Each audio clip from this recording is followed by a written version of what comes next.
Good afternoon or morning, Dr. Powell. This is my final project, the executive summary for recruitment and retention challenges, and the organization I picked was the U.S. Coast Guard.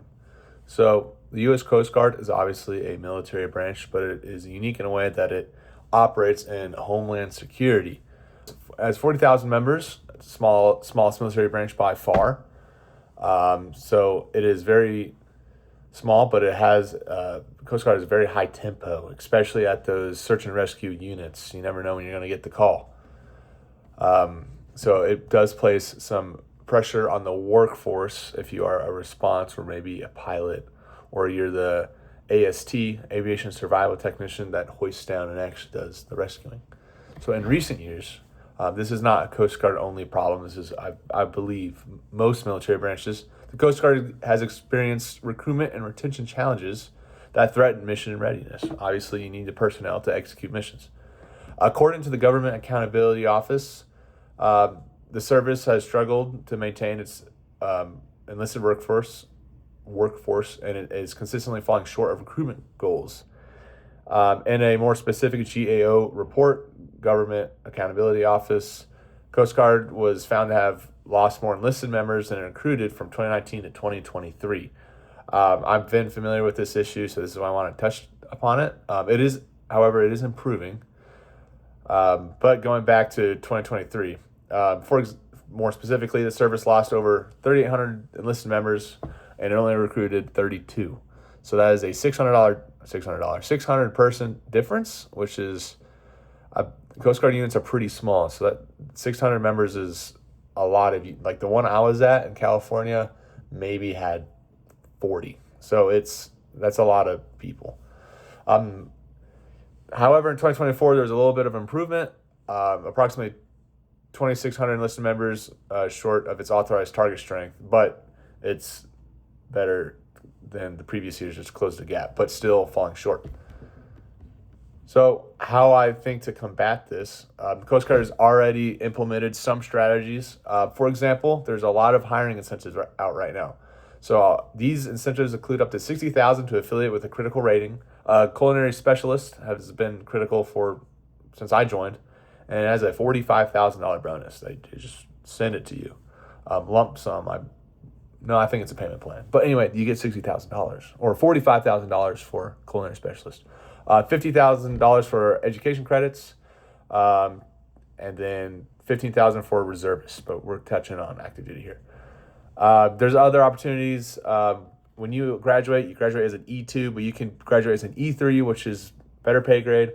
If you have college credit, JROTC, scouting, or any related programs. So that's another way to incentivize people to join, get a little bit more pay outside of boot camp if you have these certain experiences.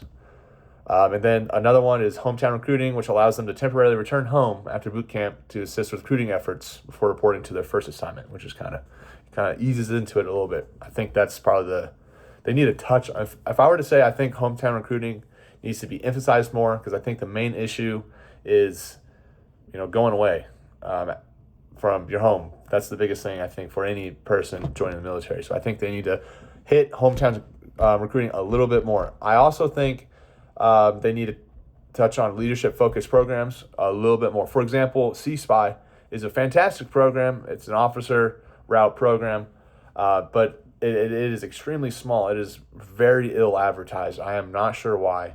It only has 70 members nationwide, and that's not because it is competitive, but it's only 500 people that apply. For nationwide, that is extremely small. So I think they need to advertise that a little bit better on social media. If you go on the Go Coast Guard's recruiting website, there's absolutely nothing about C-SPY. So I think there needs to be at least something like put the thought in people's brains, and maybe some people will figure it out. The only reason why I found about C-SPY is because my mom had a friend whose daughter is at the Coast Guard Academy, and she knew about the program. So it seems like it relies on mouth-to-mouth to service from service members, which is not great for communication. I think also assignment transparency is a big issue. For example, for me, I'm a little special because I've not been through OCS yet, which that's not going to change. But with PQS season, which means you're moving to units, there's no transparency really. So if you have like, I'm not even in yet, and I'm already thinking about, well, if I have a family, I don't want to be moving around in 3 years. I don't know where I'll be moving 3 years. So I think every 3 years, I think that's the biggest thing is assignment transparency. I'm not sure if that can even be changed, but if there can be some tweaks to that, at least I think it could increase perceived fairness and reduce turnover and tensions. Like I said, I'm not even in it yet, really, and I'm already thinking about that as a con for staying in. Key implementation consideration include resources, feasibility, timeline, and risk.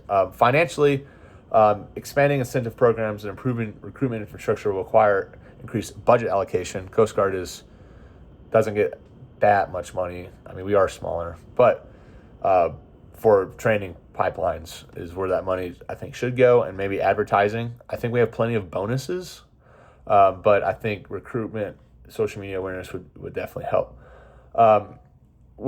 However, with our funds being paused for the past 75 days, I feel like there's been quite a few government shutdowns. That's a risk, I would say, is just the unknowingness of being allocated these funds because the government shutdowns whenever it wants and we're screwed. So I think that's a big risk, is just not knowing. It would not be good to allocate $500 million towards recruitment and then you don't get it because the government shuts down. So that's a big risk. A realistic timeline, I think, would be about 3 years. That if we rely on the government to stay open, and thankfully it's open again. But to plan out what we're going to do, how we're going to do it, and then implement it. This beginning with pilot programs and critical shortage occupations before scaling service-wide. So focusing on the critical components because there's multiple rates and multiple jobs in the Coast Guard, emphasizing the ones that are, hurting the most. And then another risk would be uneven implementation across units and sectors. Make sure every unit's getting like the same type of attention, and then short-term disruption as policies shift. Being the government, again, policies may shift. So those are the biggest risk. I think these can be mitigated through phased rollout and continuous data monitoring of attrition trends and adjustments of incentives based on numbers and data of retention outcomes. So that is my video. I hope it was informative, and I will see you Monday.